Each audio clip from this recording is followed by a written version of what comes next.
Chapter 41. Subject, Shiphead Yulina. Species, Urakari. Ship, RSV Loalana. Location, Regara. Firing, Gruna sighed. Maybe we'll actually get the kill this time, Kreen said with an optimistic tone. Target Destro! See?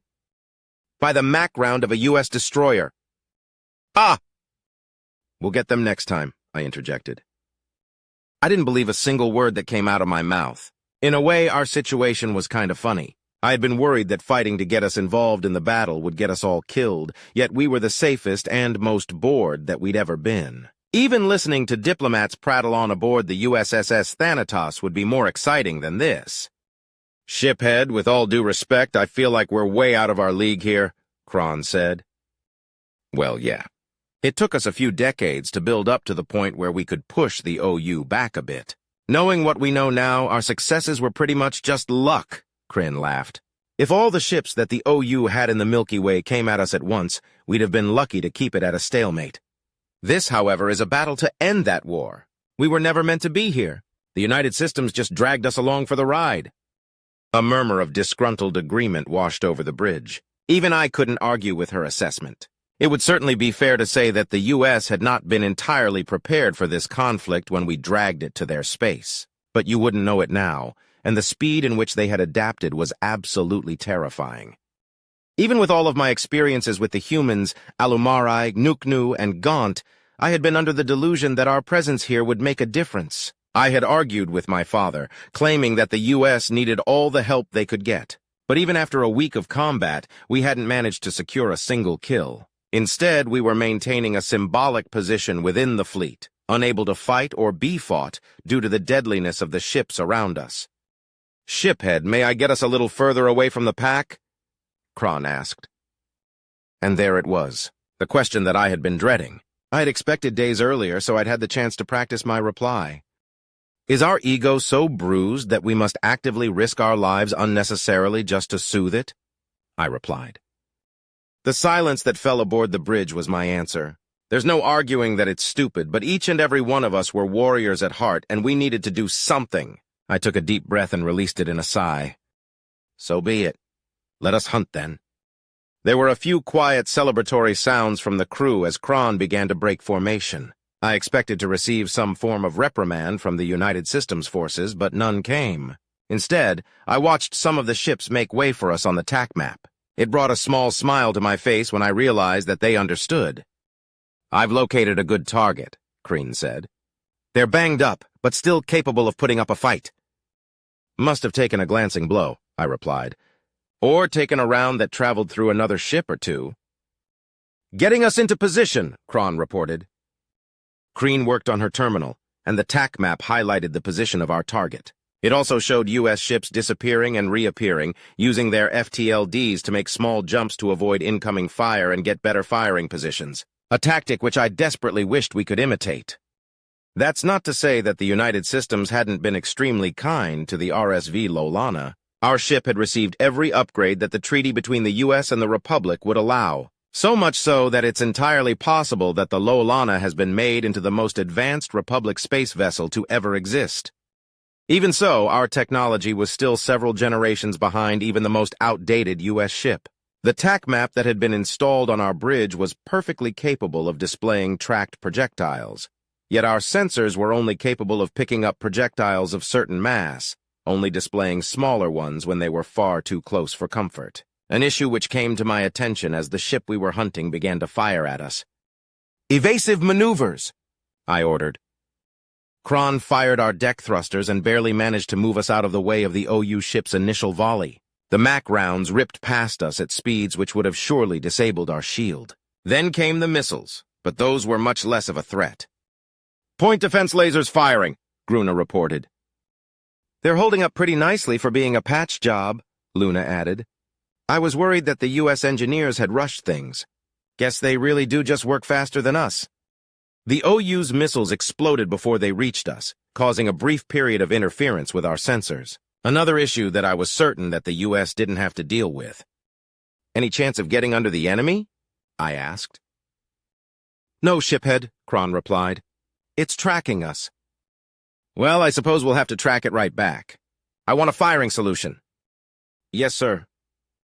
I watched the lights for our port and bow-keel thrusters turn green, indicating those thrusters were ignited. Our Mac soon aligned with the OU vessel, and we began to close while dodging incoming fire. The enemy ship was attempting to move away, but its bow thrusters must have been damaged by its earlier contact with the U.S. It would have to turn around to run away. A smile formed on my face for the first time since the battle began, and I thanked whichever sun was watching over us. We had them. I patiently counted down until we were within range of a Mac firing solution. Fire, I ordered. Firing, Gruner replied giddily. Several pieces of ordnance rapidly departed our ship and began to make their way through the void to their destination. Our Mac disabled their shields, our guns overwhelmed their PDLs, and our missiles ripped open their hull. A cheer rang out through the ship, but it quickly died out. A hull breach doesn't defeat an OU ship. Target their reactor, I ordered. Already on it, sir, Kryn replied. Recharging Mac, Gruna added. They shouldn't be able to fight back, Luna said. That salvo had to have damaged their Mac. Maintain evasive maneuvers, I chuckled. Just in case. Kron shifted from port to starboard thrusters to throw off any attempts at a firing solution from the enemy. Luna let out a low whistle as another Mac round went sailing past us, but I was busy watching our own Mac's charge indicator. Once it filled, I verified our firing solution. Fire! The round from our Mac flew straight and true, and a moment later the enemy vessel disappeared from the TAC map. Another more raucous cheer spread throughout the ship. It was only a single kill, but it granted us a reason for traveling across the universe to somewhere we had no business being. Even I let out a celebratory exclamation as I checked the TAC map for any additional nearby targets. My victory shout died in my throat. An OU battleship had seen our fight and was heading our direction at a full burn. It was shedding speed, which was an indication that it was actively seeking a firing solution, and we were the only ship that it could possibly be firing at. Shiphead, Kryn said, panic seeping into her voice. There's a... I see it, I replied. What do we do? Gruna asked. Maintain evasive and try to get us out of here, Kron. Yes, shiphead. Aside from turning tail, the only thing we could do was ask for help. It would undermine our accomplishment, but that's far better than losing our lives in a fight that we never had a chance of winning. I reached for the comms console and paused when it sounded an incoming fleet-comm hail. All units, stand down, a familiar raspy voice said over the comm. Everyone froze at Omega's unexpected order. I glanced at the TAC map and noticed that the battleship had come to a stop. There weren't any projectiles being exchanged between the other ships either. Congratulations, shiphead Yulina, Omega said. The crew of the RSV Loalana secured the last kill of this conflict. In space, at least. What do you mean? I asked. I have secured control of the Omni Union's forces and the Marines have secured their leadership. The Grand Vessel is ours. The war is over. We've won. We've won, I repeated, stunned. After all this time, after so many lives, we've won? Just like that? Not the phrasing that I would use. Even if things were relatively calm out here, there were some rather intense battles aboard the Grand Vessel. Right, I'm sorry. I'm sure that many of your soldiers lost their lives in those battles. Definitely more than I'd have liked, Omega replied. However, we lost far fewer than we believed that we would. I see. I trailed off, building the nerve to ask the only other question on my mind. So did you find out why the OU was doing all of this? Kryn casually asked. The suddenness of the question caught me off guard, and I stared at my intel head with my mouth agape until Omega began to speak. We did. Turns out it was religion gone awry in the worst way possible, the AI said in a bitter tone. The founder of the Omni Union was a long-dead eunuch known as the Omnifier. He was a slave owned by a master of science and discovered entropy during his service. However, he misunderstood that discovery and believed that a semi-deific being that he called Euryzathron was stealing energy from our universe.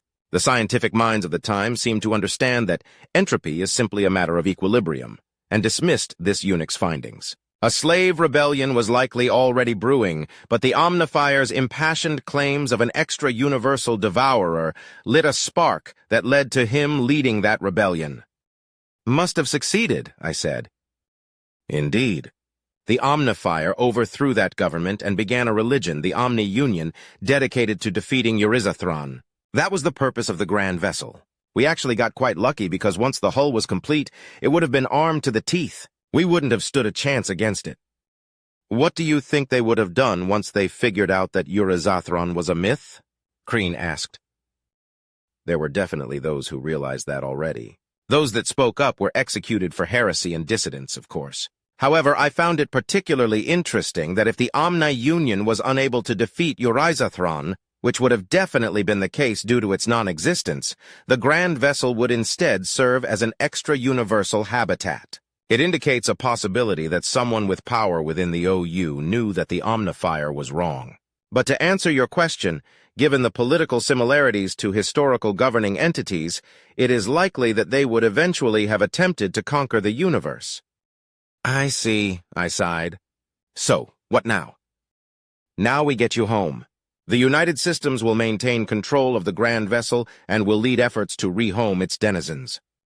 All by yourselves? No, but it's unclear as to how we're going to accept help at the moment. There are many who are wary of the Republic and don't want you catching up to us technologically. Personally, I don't think it will make much difference. Even if Republic ship technology caught up to the U.S., there are still several technological and tactical advantages that the U.S. will maintain. You being one of them, of course. Indeed. Back on the subject of getting you home, your status as a diplomat has been restored, so you will likely be forced to attend several victory parties. Looking forward to it, I replied sarcastically. I thought you might, Omega chuckled. I have other matters to attend to now. We will meet again, shiphead Yulina. I nodded absent-mindedly and the comm disconnected. My mind reeled from the variety of feelings I felt regarding our victory. The war itself began over one of the stupidest reasons I'd ever heard, with the exception of a certain dropped hat. If enough people had been willing to speak reason, and enough people had been willing to listen, countless tragedies could have been avoided. And even though it was over now, we still had plenty of cleanup to do. But we survived.